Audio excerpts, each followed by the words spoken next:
Assalamualaikum warahmatullahi wabarakatuh. Kenalkan, nama saya Muhammad Rian Pais Mahendra dari Prodi Sistem Informasi dengan NIM 212410101003. Di sini saya akan menjelaskan tugas untuk menentukan entiti dan relasi sistem basis data B. Nah, pertama di sini ada studi kasus 2 tentang bengkel Honda Jaya Raya bon pembelian. Di sini akan menjelaskan mengenai entity dan atribut. Nah, sebelum menjelaskan mengenai entity dan atributnya, pengertian dari entity tersebut adalah sesuatu yang memiliki keberadaan yang unik dan berbeda, walaupun tidak harus dalam bentuk fisik, bisa bentuk abstraksi. Entity ini gampangnya disebut dengan benda atau suatu kegiatan. Nah, kalau atribut ini itu merupakan properti ataupun karakteristik yang mendeskripsikan sebuah entitas.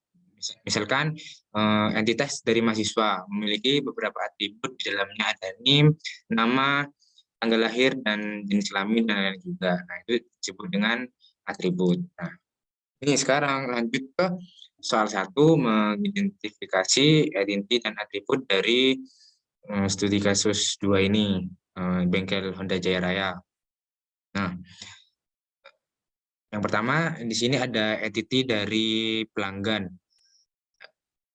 Mengapa saya memasukkan entity dari pelanggan ini? Karena setiap pelanggan memiliki identitas yang berbeda-beda. Jadi memiliki entity seperti nama, umur, asal, dan lain-lain.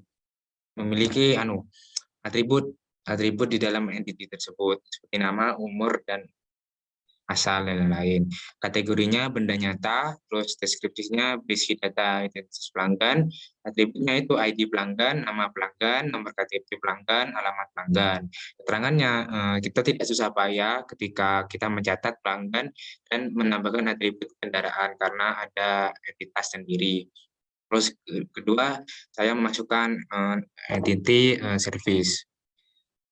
Entity service ini kategorinya peristiwa ataupun benda abstrak ya. Deskripsinya, service merupakan peristiwa yang melayani pelanggan dengan memperbaiki motor yang perlu dibenahi. Alasannya saya masukkan entity karena di dalam peristiwa service ada data yang perlu dicatat dan dimasukkan ke database sebagai bukti hal-hal apa saja nantinya yang akan diperbaiki motor. Kan di motor kan ada banyak sih yang perlu diperbaiki, kayak misalkan ban, terus spare part dalamnya, dan lain-lain. Nah, itu ada perlu data-data yang harus dimasukkan gitu agar karena itu tercatat, itu merupakan hal yang sangat penting. Nah, atributnya itu ada ID service, tanggal service, harga service, keluhan service, tempat service, dan waktu service. Terus ada juga nama entity mekanik. Kategorinya benda nyata, deskripsinya mekanik merupakan orang yang mengerjakan proses perbaikan pada motor. Alasannya mekanik merupakan orang yang mengerjakan perbaikan motor. Data mekanik diperlukan untuk mengantisipasi masalah jika suatu saat pelanggan mengeluh karena motornya ada yang masalah saat diperbaiki. Jadi owner dapat mudah mengecek siapa mekanik yang menggarap motor tersebut. Nah, atribut mekanik itu ada ID mekanik, ada nama mekanik, terus ada alamat mekanik, ada nomor telepon. Terus ada entity administrasi. Kategorinya itu benda abstrak, deskripsinya berisi data terkait pembayaran dan administrasi bengkel. Alasannya administrasi merupakan peristiwa yang penting dalam proses transaksi di bengkel. Semua data yang berkaitan bengkel akan terdata dan disimpan di administrasi. Nah, atributnya yang dimiliki entity administrasi yaitu ada ID admin, terus nama admin, nomor telepon admin, dan alamat admin. Terus entity selanjutnya yaitu motor. Nah, entity motor dikategorikan sebagai benda nyata. Deskripsinya berisi data terkait identitas motor pelanggan. Alasannya motor harus dicatat karena dalam sebuah transaksi harus ada pemaparan detail kendaraan yang dibutuhkan untuk memudahkan melayani kebutuhan pelanggan. Jadi detail-detailnya itu perlu dicatat. Atributnya ada nomor polisi motor di STNK itu, ada merek motor, jenis motor, warna motor, dan tahun motor. Keterangannya, jenis motor merupakan redundan karena kadang ada motor yang sama. Jadi kan setiap motor kan nggak mungkin motornya itu beda-beda, kayak misalkan satu motor untuk satu pengguna kan nggak mungkin. Jadi setiap pengguna pasti ada memiliki motor yang sama. Itu bukan redundan. Terus nama entity selanjutnya yaitu spare part. Kategorikan spare part ini benda nyata, deskripsinya spare part merupakan komponen yang tersedia dalam bentuk satuan. Alasan spare part ini dimasukkan ke entity yaitu parts-nya itu harus dicatat karena dalam jadinya proses transaksi parts harus dicatat sehingga parts terkait dengan bisnis proses. Terus ada atributnya, memiliki atribut ID parts, merek parts, stok parts, harga parts, dan jenis parts. Keterangannya, jenis part merupakan redundan karena terdapat spare part yang sama.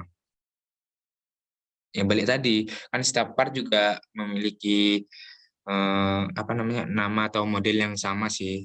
Jadinya itu disebut dengan redundan. Terus ada nama di supplier. Kategorinya yaitu benda nyata.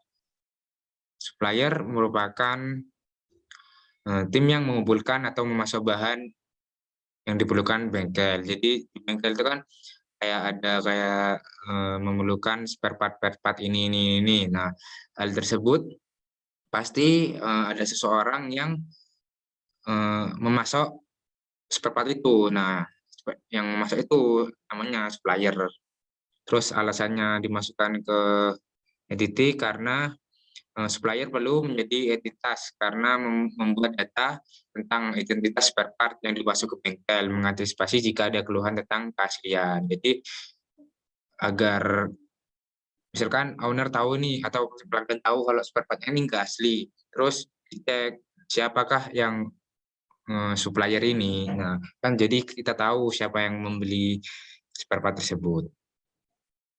Lalu atributnya ada ID supplier, ada nama supplier, alamat supplier, dan nomor telepon supplier. Terus nama entity, transaksi.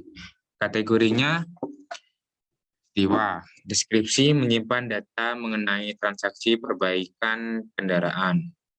Alasannya transaksi perbaikan perlu dicatat saat seorang pelanggan melakukan perbaikan di bengkel. Nah, atributnya dari transaksi ini ada ID transaksi, tanggal transaksi, metode transaksi, dan diskon transaksi. Terus keterangannya, diskon itu adalah redundan, terus metode transaksi merupakan redundan karena bisa saja terjadi transaksi dengan metode yang sama. Jenis transaksi merupakan multi-valued attribute. Nah, terus ada soal kedua kan, identifikasi entity dari multi-valued attribute dan redundant attribute. Nah, nama entity-nya itu ada mekanika. Terus kategorinya benda nyata, deskripsi, menyimpan data tentang detail identitas pada bengkel, terus alasan dijadikan entity agar ketika dimasukkan pada entity transaksi, mekanika menjadi redundan sehingga perlu dipisah menjadi entity baru. Terus atributnya ada ID mekanika, ada nama. Keterangan, setelah mekanika dipisah menjadi entity baru, maka atribut mekanika dihapus dari entity transaksi dan cukup ditulis ringan saja. Lalu ada nama entity diskon. Kategori benda abstrak, deskripsi menyimpan data tentang detail diskon yang akan diberikan kepada pelanggan bengkel. Alasan dijadikan entity ketika dimasukkan pada entity transaksi, diskon menjadi redundan sehingga perlu dipisah menjadi entity baru. Lalu ada atribut, maaf ya Mbak, betul. Lalu ada atribut yaitu kode diskon, lalu ada deskripsi. Keterangannya setelah diskon bisa menjadi entity baru, maka atribut diskon dihapus dari entity transaksi dan cukup ditulis ini saja.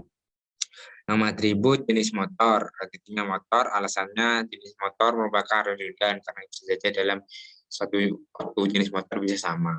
Terus nama atribut lagi metode transaksi, identitinya transaksi, terus alasannya metode transaksi merupakan redundan karena bisa jadi transaksi dengan metode yang sama dari beberapa pelanggan. Jadi kayak misalkan metode transaksinya itu ada yang cash, ada yang banking. Nah itu kan bisa aja kan setiap pelanggan itu kan ada yang cash, ada yang banking. Jadi pasti nggak mungkin lah setiap pelanggan memiliki metode transaksi yang berbeda-beda. Pasti ada yang sama. Misalkan yang A cash, B cash, terus yang C itu pakai banking mungkin atau transfer gitu.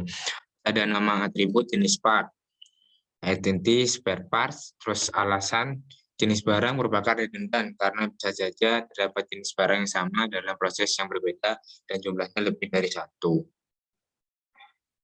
Nah, ini terus ada soal ketiga, atribut yang tidak bisa dimasukkan ke entity. Nah, ini pertama ada nama atributnya yaitu tahun motor. Entity-nya motor. Nah, alasannya itu karena atribut tahun motor berkaitan dengan many-to-many relationship, sehingga tidak diperlukan di atribut lainnya. Lalu ada nama atribut quantum, identitinya transaksi, alasan tidak bisa dijadikan atribut entity karena menyebabkan multi-valid atribut pada entity transaksi.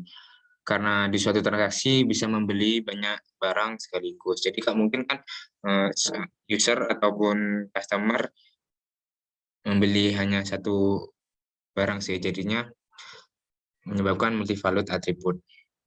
Lalu soal keempat menentukan primary with dan secondary with entity. Nah, jadi ini ada tabel untuk agar kita dapat mempermudah jenis-jenis dari entity tersebut. Jadi ini ada pelanggan, pasti di daftar with-nya ini ada ID pelanggan, nama pelanggan, nomor KTP pelanggan, dan alamat pelanggan.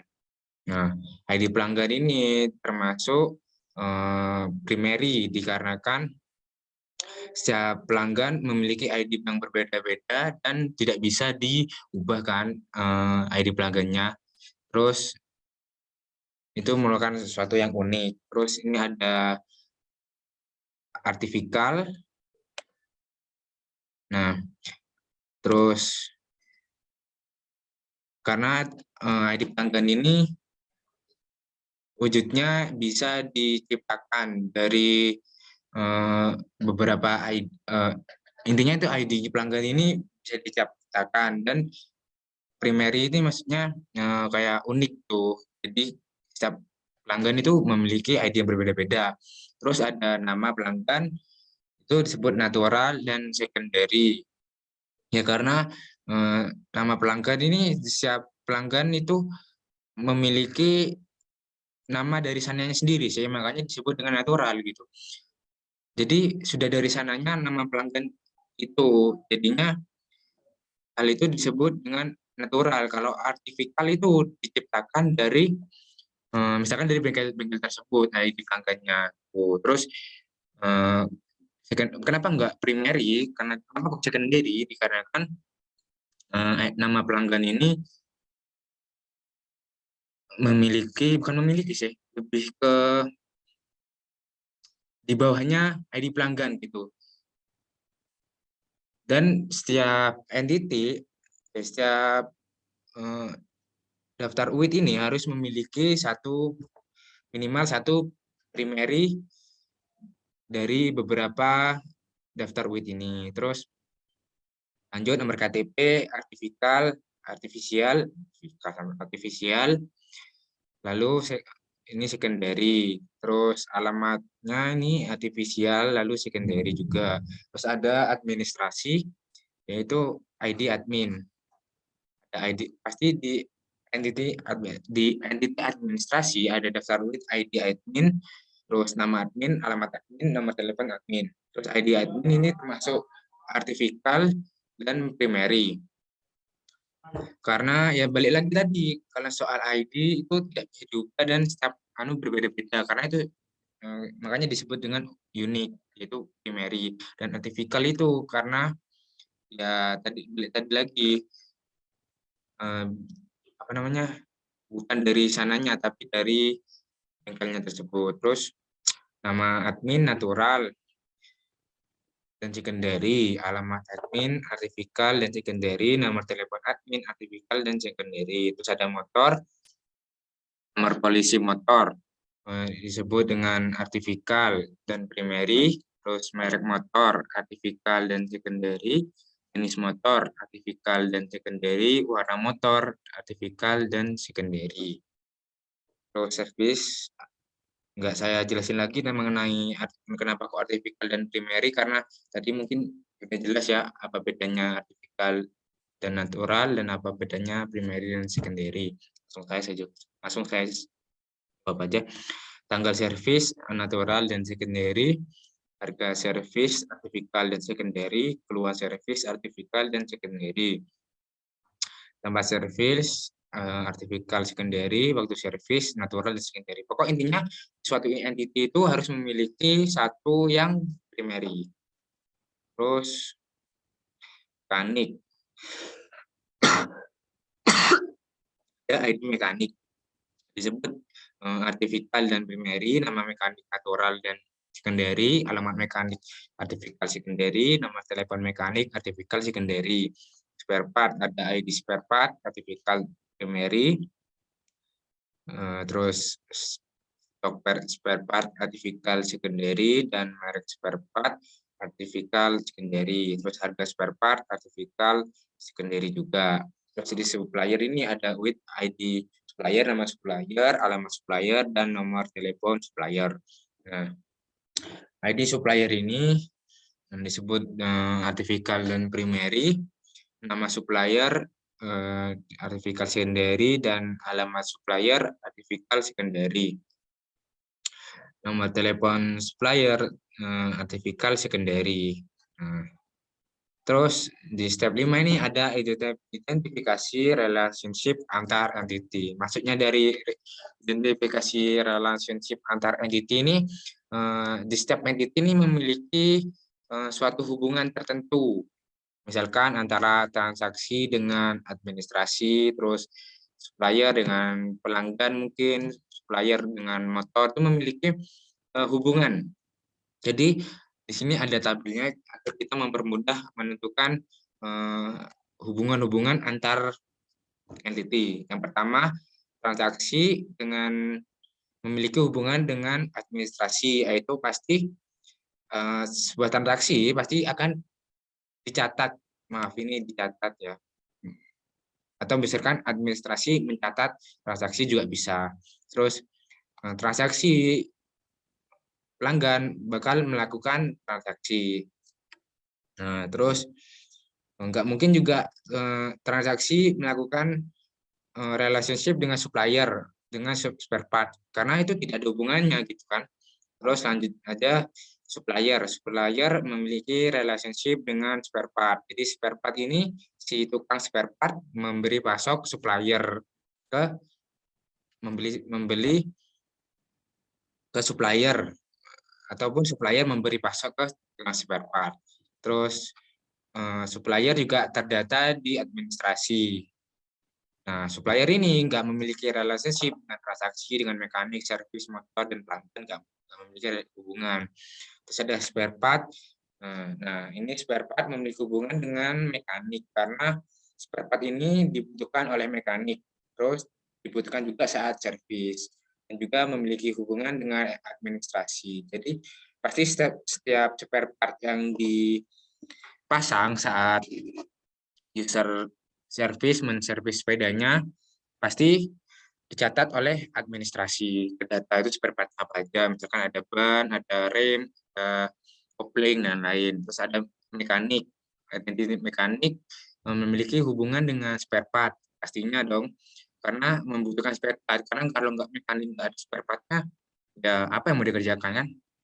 Terus mekanik melakukan servis, betul. Memiliki hubungan dengan motor, pasti memiliki dong, karena ini bengkel motor kan, pasti memiliki hubungan dengan motor, karena mekanik memperbaiki si motor tersebut. Terus administrasi memiliki hubungan dengan mekanik, ya pasti data-data setiap mekanik, ID-nya itu kayak nama mekanik, terus tempat tinggal mekanik, pasti terdata di administrasi. Terus ada servis. Nah, servis ini memiliki hubungan dengan spare part, yaitu memerlukan spare part, terus servis memiliki hubungan dengan mekanik, yaitu dikerjakan. Servis memperbaiki motor, dan servis pasti terdata di administrasi. Motor memiliki hubungan dengan mekanik, karena motor diperbaiki oleh mekanik. Terus motor juga terdata di administrasi, karena di administrasi itu motor apa aja yang digarap, terus dikerjakan. Terus ada motor memiliki hubungan dengan pelanggan. Nah, ini pasti motor dimiliki oleh pelanggan. Terus administrasi ini hampir semua memiliki hubungan, karena administrasi pasti mencatat transaksi, administrasi pasti mencatat atau membuat data supplier, administrasi membuat data spare part, administrasi membuat data mekanik, administrasi membuat data servis, membuat data motor, dan membuat data pelanggan, nama-nama pelanggan gitu. Terus di sini ada pelanggan memiliki hubungan dengan transaksi. Pastinya setelah melakukan servis tersebut, pelanggannya pasti melakukan transaksi dong, terus memiliki hubungan dengan mekanik. Ya, karena pastinya pelanggan memperbaiki motornya ke mekanik, gitu kan. Terus pelanggan memiliki hubungan dengan servis. Karena pelanggan tujuannya datang ke bengkel untuk servis, gitu kan, melakukan servis. Pelanggan memiliki hubungan dengan motor, karena pastinya motornya itu punya pelanggan, dan pelanggan memiliki hubungan dengan administrasi, karena pastinya administrasi mencatat ataupun mendaftar nama-nama pelanggan dan ID pelanggan dan lain-lain. Mungkin dari itu saja yang bisa saya jelaskan. Jika kurang dari 20 menit, mohon dimaafkan. Lebih ya alhamdulillah juga. Terus sekian dari saya. Jika ada kesalahan, mohon dimaafkan karena kesempurnaan itu hanyalah lagu dari Rizky Febian. Oke, sekian. Wassalamualaikum warahmatullahi wabarakatuh.